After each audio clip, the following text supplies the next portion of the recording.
So I was at the coffee shop this morning and I got really activated by this guy. And on the way home, I was trying to figure out why. And I think I figured it out. And I wanted to share this story because I think it may be helpful. All right. So people who are dicks don't really activate me. Angry men do activate me because I used to be very angry. A lot of times we are activated by people who remind us of ourselves or parts of ourselves that we have created distance from or maybe healed from. It's usually the old you that if you see in someone else, you get activated, right? And so angry men definitely activate me. I don't feel like I have a lot of time for rage and angry men. At the same time, I feel like those are the people that I should have the most empathy for because I used to be just like them, right? Anyway, this coffee shop guy wasn't angry. He was actually the opposite. He was extremely nice. And I think there's a difference between kind and nice. I like kind. Nice annoys the shit out of me. And what I mean by nice is like people who exchange truth for some kind of membership. Nice as in spineless, as in the yes guy, right? Okay, I'm jumping the gun a little bit. So here's the story. So 6 a.m., get my coffee, and the guy says, what would you like? I say, can I get a drip with a little almond milk? And he says, oh, okay, so you want a drip coffee? And he's waiting for me to say yes. I say yes. And you want almond milk? And I'm like, yes. Okay. And he types that in, and then he's like, what is your name? And I understand that as a barista, they all ask for your name, but I'm the only person in the whole store at 6 a.m. It's not Starbucks, so it's not corporate. And also, if you order drip coffee, you just turn around and grab it behind you, right? It's not you don't pass it to the person that makes the fancy coffees. There's no system. You just turn around, get the drip, and give it to the person that's ordering. So it's pretty instant. And so the fact that he's asking for my name, also 6 a.m., I just woke up. I just want my coffee. You know what I'm talking about, right? So I said, yeah, my name is John. So then he turns around, grabs the coffee, and then he puts it on the counter. And he takes out the almond milk, and he says, John, I'm the only person in the coffee shop. Yes, here I am. I get the coffee. And he holds the almond milk up. And he says, okay, here's your coffee. And he holds the almond milk up as in, I want to confirm that this is what you want. Literally 7 seconds ago, he confirmed twice already that it's a black drip coffee. And yes, I want almond milk. So we're talking 7 seconds. We're not talking a few minutes with multiple customers. And he forgot. And here's what's bothering me. He doesn't just pour it. He's waiting for me to say yes. I know he's being nice. I understand. But he holds up the coffee. He holds up the almond milk. And now he's waiting for me to say yes to pour the almond milk. Listen, if you're listening, I get it. You're like, why does that bother you, John? Well, it bothered me a lot. I was like, yeah. I looked at him for a second. I was like, dude, this is the third time me saying almond milk. Yes. Anyway, so he does it. I take the milk. I take the coffee. I'm on my way home, and I'm sitting with myself. And this is the important piece, right? Because the old John Kim would just be a reaction and wouldn't review or reflect. Would just move on, annoyed. The new John Kim, hopefully, will take a beat and reflect and figure out, bring it back to self, right? Where is this coming from? So on the way home, I was thinking, why did that guy activate me so much? He was just being nice. Logically, I know he was just being nice. And then I thought there's something deeper happening. And what was happening was he reminded me of, a part of me back when I was in my, late 20s, the approval seeking, super nice, the guy that like you have lunch and you're like, what do you want? And he says, whatever you want. And you're like, no, wait, what do you want? No, well, whatever you want. And like the yes man, right? And that's why he was so annoying to me this morning, was because he was hanging on my every word and seeking an answer instead of just doing things on his own. Do you know what I'm saying? Like, instead of just taking care of it, he had, maybe that's the other piece too, was not only was he a yes man, but he was almost like he needed to be babied. He couldn't make decisions for himself, right? And maybe that's kind of a stretch based on him getting me. Maybe he was new and he was just being nice. I get it, but it reminded me of a man, or maybe a boy in this case, because he wasn't able to make decisions for himself. He kept looking for me for instructions. He would ask me the same question over again and again. He was kind of seeking something from me, and I would rather he just be a dick. I'd rather he just be like, "Yo, what the fuck do you want?" And I'm like, "Coffee with almond milk." And he says to me, "Whatever. I'm not going to give you shit." Or okay, whatever. And then he like throws it at me. That wouldn't annoy me that much. I would almost respect that more than someone who's like, "Are you sure do you want this? Do you want me to pour this into this? Is that what you?" Anyway, it's all about learning about yourself, right? So always following the string down, as I say. All right, let's get to your questions. We have 2 questions today. One is, stuck in a cycle of defensiveness with my partner. How do we navigate? Great question. And then the other question is situationship. It's actually situationship, but I'm notorious for misspelling, so it says situationship, which I actually don't. I think it's more appropriate, right? How do I deal with it? Okay, so the first question: stuck in a cycle of defensiveness with my partner. How do I navigate? I have a friend, and he told me a story. I love the story because it's just so simple. He said he was in couples therapy with his then wife, and they were talking about how she leaves the cabinets open and how it bothered him. And the therapist said, "Well, why don't you just close them?" And of course, that's not what you want to hear, right? Because you're like, well, she left the fucking cabinets open. She should close them. I'm not her dad, or I'm not her whatever. She opens them, she closes them. Like, why should I do it, right? And he decided one day, he's like, fuck it. Like, the therapist was right. Why don't I just close the cabinets? Why am I getting so mad? Now, of course, if it's a pattern and it's happening for a long time, I could understand that. But he decided to just close the cabinets instead of making a big deal out of it. And it worked, meaning there was no fight. And then eventually, I think he did it a couple times. And then eventually she started closing her own cabinets, right? And I share this story because I love how simple it is and how like everyday life it is. But also, when it comes to being defensiveness, we're both usually unwilling to let go of the tug of war rope, right? Usually because of ego, or because of not wanting to be wrong, all these reasons, right? And sometimes if you just decide to let go, if you just decide, okay, I'm not going to be defensive, I'm not going to fight, I'm going to let my partner do whatever they want, but I'm going to not be defensive, and let's see if things change.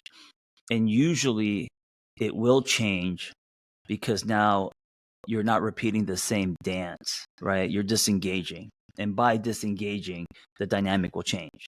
Now, this doesn't mean for you to be a pushover. This doesn't mean for you to sacrifice self or abandon yourself. It just means that sometimes someone needs to just close the cabinets instead of waiting, instead of having the standoff, right? In relationships, we can definitely, because of each of us holding on to anger, resentment that builds, we could have the standoff. And what happens is people become very defensive. Defensiveness, one of the 4 horsemen, according to the Gottmans, of why the plane will surely go down. If two people are defensive, like you can't build on that. You know what I'm saying? Like eventually, it's like imagine one of the pistons in your engine just stops pumping, and the over time the engine's going to stop. It's going to break. The plane's going to go down because when people are defensive, you're not able to repair. There is no repair with defensiveness. People have to actually own, be accountable, create a safe space, make the other person feel validated, seen, heard, in order for there to be a healing process, a healing experience. And it's not about the ruptures. There's always going to be ruptures, small ones, big ones. It's just life in any relationship, not just your romantic, intimate relationships, but also friendships. I mean, especially with family, right? There's ruptures all the time. It's about the repair. And if you don't have the ability, if you and your partner don't have the ability to repair, I think either your relationship's going to be short lived, or it's not going to be high quality. Your relationship's going to be a grayed out, people doing life around each other, possibly fake, unsatisfying kind of white knuckling relationship, I think. Anyway, so going back to your question, stuck in a cycle of defensiveness with my partner, how do I navigate? Well, my answer is, why don't you just close the cabinets? Meaning, why don't you take the first step and not be defensive? I'm not saying that that's the pattern. I'm not saying to allow your partner to always be defensive and you're the one that's always not going to be defensive, because of course, then you're going to harbor resentment, anger. It's going to be lopsided. I get it. But my ask is, why don't you just put the rope down once or twice, not be defensive? See, because you do have the power to change any dynamic of the relationship, because you are half of that relationship in any relationship, right? It's interesting because you can say, well, as much as I want to fix this, I'm only 50%. That's one way to look at it, because that is true. You can't change people. You can't force people to change. But the other way to look at this is 50% is a lot. 50% is half. And so you also have the power to change the dynamic of the relationship, because you're half the relationship. So by being non-defensive, and hopefully that is a decision that is empowering, that you make for you, right? You're not giving your partner something. This is not a gift. It may feel that way, but it's you drawing a line in the sand for you and who you are and how you want to show up. So if you say, man, for me and my growth and my evolution, I don't want to be defensive anymore, or I'm going to try to be less defensive. That's for you. That gold star goes on your report card. That's not you sacrificing anything or taking one for the team. That's building your character. So that's the way that I would look at it. All right, next question about the situationship. How do I deal with it? And this is something that I get all the time at people. First of all, I don't like the word deal with. You know what I'm saying? Like, it's such a disempowering word. Like, how do I deal with this? So they'll say, my partner is this way, or blah, blah, blah. This is my situation. How do I deal with it? How do I deal with a broken heart? How do I deal with an abusive partner? How do I deal with? And I don't think it's about dealing with, because the idea of dealing with something to me sounds like you're putting up with, that you're ignoring, that you're just, you're just suffering, right? I'm just going to deal with it. I'm just going to sit in the discomfort of the pain, not in a healthy way, but just like, because it is what it is, right? There's almost a giving up, right? And so I don't like the how do I deal with it, that whole term. But going back to your the situationship. All right. First, what is a situationship? Situationships can be defined as romantic relationships with no clarity or label, right? They might include affection, sexual behaviors, and spending time together, but also involve low levels of commitment. Simply put, a situationship is essentially a relationship without any commitment. It's like you know what it is? You connect with someone and it's vague. It's vague. It's like, yeah, I don't know. What is this? Are we going somewhere? Is this dating? Now, here's the thing. I don't know if situations are always bad, like it depends on your mindset, because maybe the fact that there is no label is what's prescribed for you. Maybe if you're someone who is always trying to put things in boxes, who dates someone and says, okay, I only want to continue if it's going to go somewhere, right? If you do a lot of that kind of future tripping and put a lot of weight on the future, and which pulls you out of the present, maybe it's good that you're in a situationship. Maybe it's not a situation shit. I know a lot of people who will only date someone, who will only invest in someone if they see a future. And I get that. I get that we don't want to waste time. I understand as we get older, we have less time, we get more picky. We don't want to just go on frivolous dates. I get it. But if you always have to label something and that is your pattern, I think it really strips you of being curious and being in the moment, And a lot of times we go on dates, we collide with someone, we may even, get intimate, uh, and it may be a single serving, meaning it was just that week or that, I don't know, it could be that night, it could be that magical summer. And maybe it's not meant to go anywhere further. Like maybe that's it. Maybe it's not about marriage and kids and what you can build with this person, right? Anyway, my question is, how do you deal with it? I would reframe this. I would reframe a situationship as I have connected with this person. And first, can I just say, can you celebrate the connection? We are so fast to want more. We are so fast to want the promise. First, just even if you have a crush on someone, and even if that crush isn't reciprocated, instead of jumping to feeling rejected, internalizing, just celebrate your aliveness. Just celebrate that you have a crush on someone, especially if you haven't in a long time. There's value in that. There's life in that. There's love in that. And then if it turns into something and you guys start connecting and sharing experiences, whether they're intimate, it could be conversations, it could be flirting, it could be sex, whatever it is, stay there for a minute. This is part of dating, and ask yourself what you like about this, how you feel with these experiences. Don't jump to baby names. Don't jump to can I build a long-term relationship with this person? Do I see myself marrying? Like these very pressured questions. It's going to play out. The more time you spend with this person, it's either going to turn into something or it's not. And I think just trusting that and sitting in the situation and actually enjoying it. Now, okay, it's been 6 months, or the person is being kind of vague, or you start to feel like, you know what, I'm kind of ready for something more. Then that's fair. And then I definitely think, of course, you have a right to say, ask for whatever, express how you feel about the person and what you want this to be. That's totally fair, but not on the second date.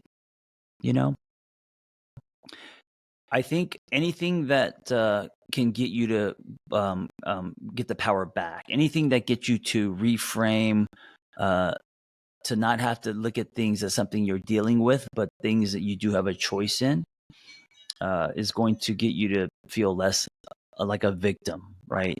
How do I deal with something? Sounds very victim-y. And being a victim or feeling like a victim or staying there is one of the most powerless stages, right? It's the to me stage, not the for me or by me or through me stage. Wait, wrong order. To me, by me, for me, through me. So being in a victim state is one of the lowest frequencies, I think. Take the power back. You define what you want, express how you feel, and then if it doesn't work for you, then it is what it was, and it doesn't minimize what you guys had, right? I had a client, or I have a client who